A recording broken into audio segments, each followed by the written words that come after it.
As you've probably seen or have heard over the course of the last few years, I want to apologize for my behavior. Both professionally and personally, I always preach to those closest to me about the power of accountability and responsibility, and I take full accountability for my behavior over the last 3 years of my life. When narratives were written about me, it doesn't matter. It didn't matter what was written about me. It doesn't matter what was said about me. It doesn't matter what's on the internet about me. I was wrong. Okay? And because of that, I need to apologize to a few people. First, I want to apologize to the WWE organization. I want to apologize to the WWE organization for any unwanted attention and negative press that I brought to your brand and your product. I want to apologize to the WWE fans and the Velveteen Dream fans, because when you hear the name Velveteen Dream, it should have only been spoken about in a productive and a positive light.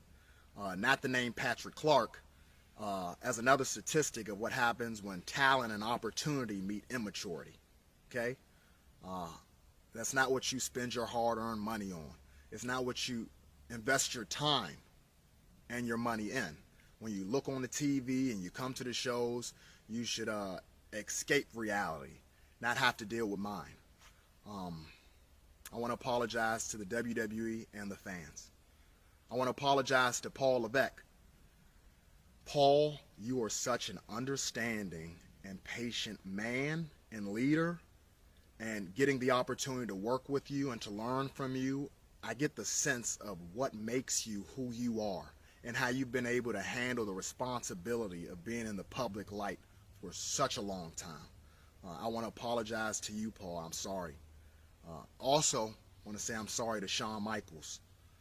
Shawn, it's still beyond me that I've been having the opportunity in this lifetime to learn from you, to have your mentorship and your guidance. And I apologize if you feel like you've wasted your time and your energy investing into me. You have not. I'm still a work in progress.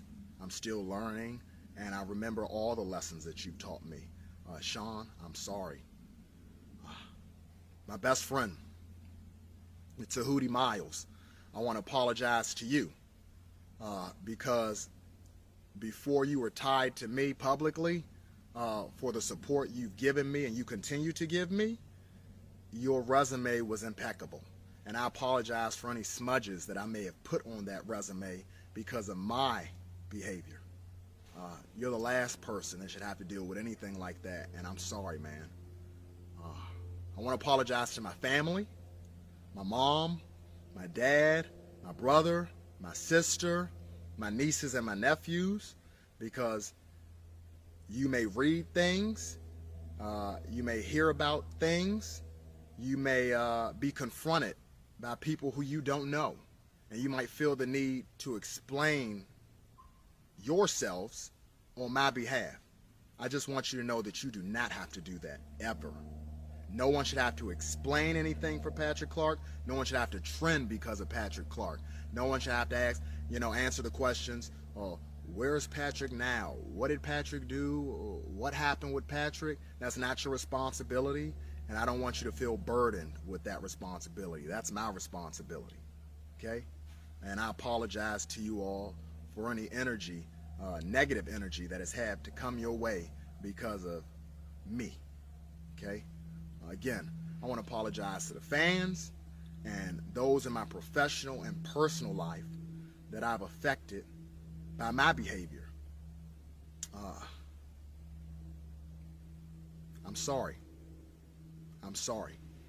I recognize that I was losing myself, and I apologize to anyone that I lost along the way, anyone that I've upset or offended because of my behavior.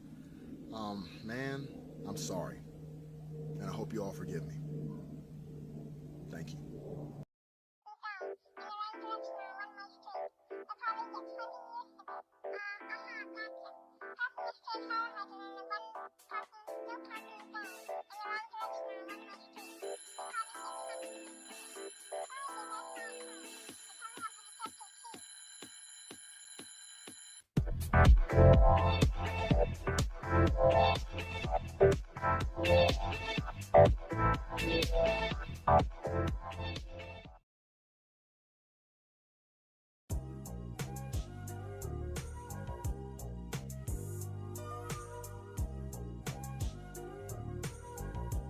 What's up, y'all? My name is Devontae, and I sacrifice my time so you don't have to. I made sure to put that intro in the beginning of the video. I felt like Velveteen Dream had to be the one to explain his own words rather than me just reading a transcript. Hopefully the video doesn't get taken down or nothing happens to the video, because again, I needed him to explain his own position. So, as you guys know, and if you've been following the channel, and honestly, if you've been looking at my Chris Jericho post as of late, you guys know how I gets down. I am not I believe the victim. I am not I believe the perpetrator. I believe the evidence. That's what I follow. That's all I care about in the end of the day. I absolutely despise jumping directly to conclusions and immediately taking the so-called victim side. The fact that you're even calling someone a victim when you have no evidence in itself is a terrible thing. In a court of law, you can't call someone a victim. The whole point of the court proceedings is to prove who is or who isn't the victim. That's my whole problem with the Chris Jericho scenario and the Chris Jericho situation currently at the moment. And I've made past videos. If you guys follow the Old Millennial Smart channel, about almost 3 years ago, I made plenty of videos covering the entire Velveteen Dream allegation scenario and situation. I mean, I wish I had some of those videos back so I can tell you guys where to go look at those videos, but just to kind of like, break it down a little bit, kind of give you the linear notes, give you the gist of it. Velveteen Dream, unfortunately, was accused of sending nude pics and having inappropriate communications with, I think it was 2 minors, if I'm not mistaken, allegedly. And the problem with that scenario and the problem with that situation, very, very akin. I don't know if you guys follow the dude. I don't follow him, but I've been following the situation because it's very intriguing. Very akin to the whole Dream allegations. I don't know if you guys are familiar. You guys are probably, that dude's like one of the biggest Minecraft video guys or biggest YouTubers in general, that Dream guy. Very akin to that, where like they're showing I think I forgot one of the videos, but I think one of the videos or pictures was Velveteen Dream cut out of frame, but you could see his penis or something like that. It was just a bunch of stuff, like voice recordings, stuff that you can easily falsify, and nothing was really backing anything up in regards to their statements that could have been proven with, a couple of editing. Again, it's very, very, very, very, very similar to the whole situation with Dream. And the way Velveteen Dream broke it down, for the most part, I'm just kind of like getting into the gist of all this, is essentially he was saying like, hey, I was training these kids to wrestle and I turned one of them down as far as, I can't remember what he turned them down for. I cannot remember what he turned one of the kids down for. I think it was like training, like directly training with him or something along the lines of that. He turned them down, that he claimed, and then apparently he allegedly said that they got upset and they did all these things to him, made all these accusations. My point being is, though, it was accusations revolving around minors, and everybody took it at face value. Everybody just said, oh, Velveteen Dream is this horrible person with no evidence, even according to WWE, no evidence to suggest otherwise. One of the things that I think has been misquoted, or at the very least I wouldn't even say that. I would just say straight out like what people are confused with. I think that's the best way to say it, or what they think happened with his immediate termination from WWE.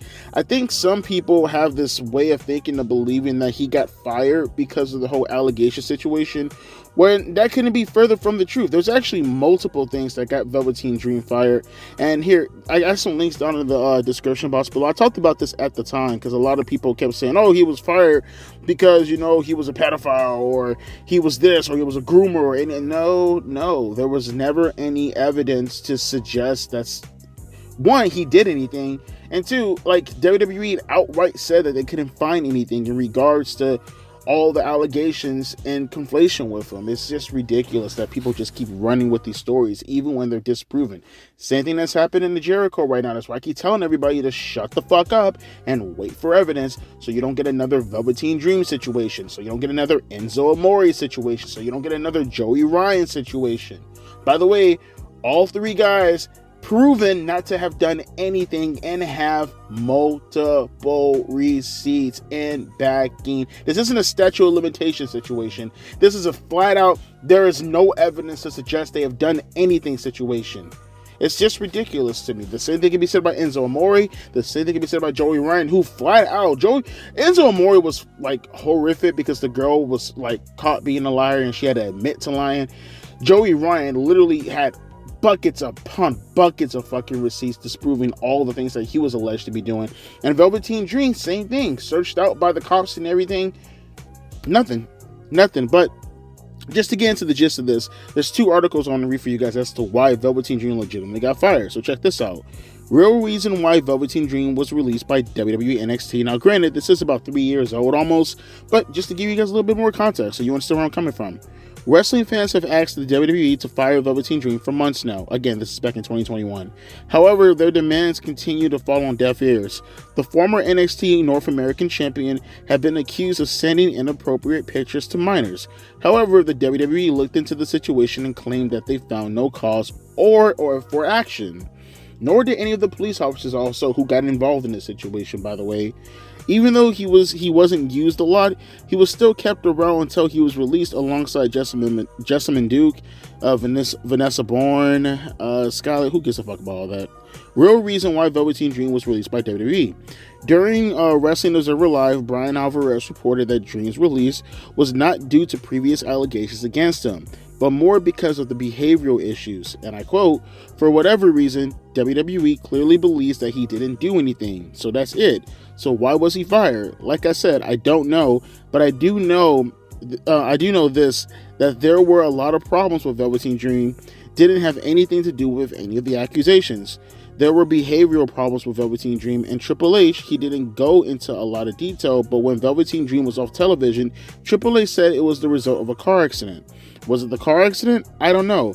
But what I do know is that if you follow the on-screen career of the Velveteen Dream, how many times was Velveteen Dream featured and he just vanished for an extended period of time? It happened all the time, which it did back in the days, if you guys remember correctly, back in 2019, around the time when he lost the North American Championship.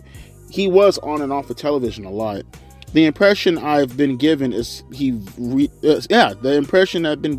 reason he regularly vanished for extended periods of time was due to outside of the ring issues, whatever those might be. At some point, what can you do with the guy? Now, that's the setup for what I want to talk about hang on, I'm going to load this up real quick. We'll do 2 things at once. That's the setup for what I want to talk about right here. The actual reason Velveteen Dream was fired. Again, this is an article from May 28th, 2021. Unfortunately, again, I would love to source my own video material when I cover this shit back in the days if I had my original Millennial Smart channel, but this is the best I can do. WWE released Velveteen Dream on May, because I'm reading the same shit that I read back then. WWE released Velveteen Dream on May 20th, and the former NXT superstar has since posted a lengthy statement addressing his WWE departure. Dream, real name Patrick Clark Jr., said that his WWE career was stalled due to allegations leveled against him last year during the Speaking Out movement. Dave Meltzer, however, reported in the latest Wrestling Observer newsletter that WWE actually released Velveteen Dream after a recent backstage incident. A top WWE superstar whose name was not disclosed reportedly alerted WWE officials about the incident. Here's an excerpt from Dave Meltzer's Wrestling Observer newsletter report. And I quote from Dave Meltzer, "We were told the firing didn't have to do with those charges or anything that had been made public, but for a different incident that one of the top stars in the company alerted management to. However, Clark blamed the screenshots from April as the reason his push ended, which in a roundabout way may have been true, and for his being fired, which came many months after his push ended," Meltzer wrote. Is there anything to talk about? No, that's about it for the most part. And if I remember correctly, I could be wrong. I think the top star, people kept talking about Nia Jax. I can't remember the entire situation, but it was something that involved the Velveteen Dream and Nia Jax. I wish I can I look that up real quick? Actually, hang on for a second. I remember that story. Again, I reported on that at the time. Nia Jax, Velveteen Dream. Was it Nia Jax that was involved in that situation? Yeah, it says Nia Jax reacts to Triple H's comments on accusations revolving around the Velveteen Dream. Once he was medically clear, okay, Nia Jax posted a string of clown emojis in the comment section, as can be seen in the screen grab. Yeah, and it's Velveteen Dream, and he's posting up with Triple H, and this was like during the whole allegations in the heart of the whole, in the heart of the situation in regards to Velveteen Dream, and Nia Jax, she was posted, and there was more tweets in regards to this too. It wasn't just these clown emojis and laughing emojis to Triple H and Velveteen Dream. There was more stuff that was posted throughout the next couple of weeks while Velveteen Dream was off of television, if you guys remember correctly. And I'm not saying that the situation was probably having something to do with Nia Jax, but when they said top talent, I felt like they were alluding at the time to Nia Jax, although I could be wrong. It could be absolutely a different superstar. It's just that was the first superstar that I remember. Because also, I remember Velveteen Dream had like a relationship with Kathy Kelly or something like that, and maybe that can have something to do with not. But no, because this is all in regards to the Speak Out movement stuff. But yeah. And there was one more thing that I wanted to read for you guys really quick also. Hang on. So something else also, because it wasn't just that. It was a lot of things. And that's why I'm saying Velveteen Dream coming out of his way to apologize. Don't apologize about the situation that you didn't put yourself into, because at the end of the day, those allegations and all that shit, you didn't do anything, my bro. You didn't do anything. We all know you didn't do anything. The people who are running with that story are a bunch of nitwit dipshits who don't give a fuck about the truth. They're just going to side with the victim no matter what, because they don't want to seem out of place themselves. It's just ridiculous. But the other controversies, obviously, you had trespassing and battery charges. Again, it's a top 5 list put together by Sportskeeda that I got down in the description box below also, that kind of details all the stuff that was going on with Velveteen Dream, that also compounded, that correlates with what he was doing already that got him fired initially to begin with. But stuff like trespassing, the first-degree battery, I remember he was beating his, his friend or his girlfriend or somebody's car with a bat or some shit like that. He had cocaine in his car and he got busted for that. Although I can't remember whether or not that was after the firing or before the firing. Remember the situation with EC3 and the filming in the bathroom and, him coming out and being somewhat of a narc and reporting and telling everybody that they were doing drugs at the party and shit like that. All that shit compounded, bro. All that shit compounded just to get to the situation that we're at currently at the moment. I see these top 2 things also that saying he sent explicit pictures to girls and boys who were underage, which again, it's been disproven already. Like, you cannot prove that, because it's not as if you can't fake the pictures. Once again, go look at the dream video, the dream situation. Go look at Quite, for an example. He got fucked over like that. Don't even get me started on the super mega shit that happened not too long ago with that Lex bitch, or what's the other people name? Lex, that Nick is not green douchebag. You can't take these allegations at face value, especially when there are actual legitimate reasons as to why he got fired that seem like a lot worse than what the hell is being alleged, in my fucking opinion, when it comes to the minor accusations, because at the end of the day, you can't prove that. Now, if it was true, that'd be a different scenario, but considering that you're trying to find reasons to prove the allegation, how about you focus on the things that are actually concluded, and then you could talk about that as a reason as to why Velveteen Dream isn't around. Why go the route of trying to ruin a person's life when you have legitimately no fucking proof? And now Chris Jericho is now in this situation right now. Now again, did Velveteen Dream do the right thing as far as apologizing? Yeah, if he was actually apologizing to the things that he did to put his co-workers into uncomfortable situations, that is worth the apology. If he's apologizing for the turmoils and headaches he gave upper management, that's an apology. And to be quite frank, the kid is super duper youngster. How is Velveteen Dream? He's got to be like turning 29 this year, right? I think he was born 95, if I'm not mistaken. He's got to be like 28 right now. He's still relatively young. Would I give him a second chance? Yes, because the things that he is held accountable for as far as being egregious, I mean, those things, like, that just comes with age. All that shit happened when he was like in his early 20s, like 24, 23, 25 years old max. The underage shit, I ain't fucking with that because you didn't prove anything. WWE said there was no evidence. Nobody else has brought up anything. So fuck all that shit. the things that he did do that makes him a creep, like, videotaping people in the bathroom and all that shit, that's lame and that's creepy. And I feel like if it's like 3 or 4 years later and everybody's past that shit, then okay, fuck it. I don't care. Bring him back. In the end of the day, I mean, that shit's horrible. That shit's weird in my opinion, but is it to the standards that he can't redeem himself? No, you can't redeem yourself if you're a pedophile, in my opinion. That shit's over with. Your life is ruined. You should actually probably be dead, in my opinion. But in regards to, like, the stuff that he did that was weird, now, okay, dude, he's an immature fucking loser in the end of the day who pulled that shit. That shit's redeemable. And if he feels like he actually did stuff to, get over that hump, then bring him back. What the fuck? I don't see no problem with that whatsoever. But for the people who are running with the accusations, I mean, at this point, I feel like you're just doing it just so you don't look like you're wrong. But you're trying to be right all the time at the expense of someone's life. And I'm not going to stand by and be okay with that bullshit. You have no proof. You have no reasoning as to why you should go out of your way to deem someone a monster when it's already been proven that they aren't a monster. And the same thing can be extended for Chris Jericho going forward right now. He's a perfect. I can't think of a better time of Velveteen Dream coming out with this video. Because this just shows off rip right now the consequences of what can happen when you just run with a story without any proof. Extend the same premise to a Chris Jericho also. No one is seeing if to go all the way to apologize to a person, but let the nigga be, bruh. Like, real talk. Let the nigga be. But let me know your thoughts down in the comment section below as to how you felt about Velveteen Dream's apology video. How do you feel about the circumstances revolving around him? Do you feel time has passed enough? I mean, past what, in my opinion? Again, if you're talking about the whole immature shit, do you feel enough time has passed by where you feel like Velveteen Dream can come back and do some stuff with WWE? And at the end of the day, it's not up to us. It's up to WWE, so we have to wait and see what they're going to do in the end of the day.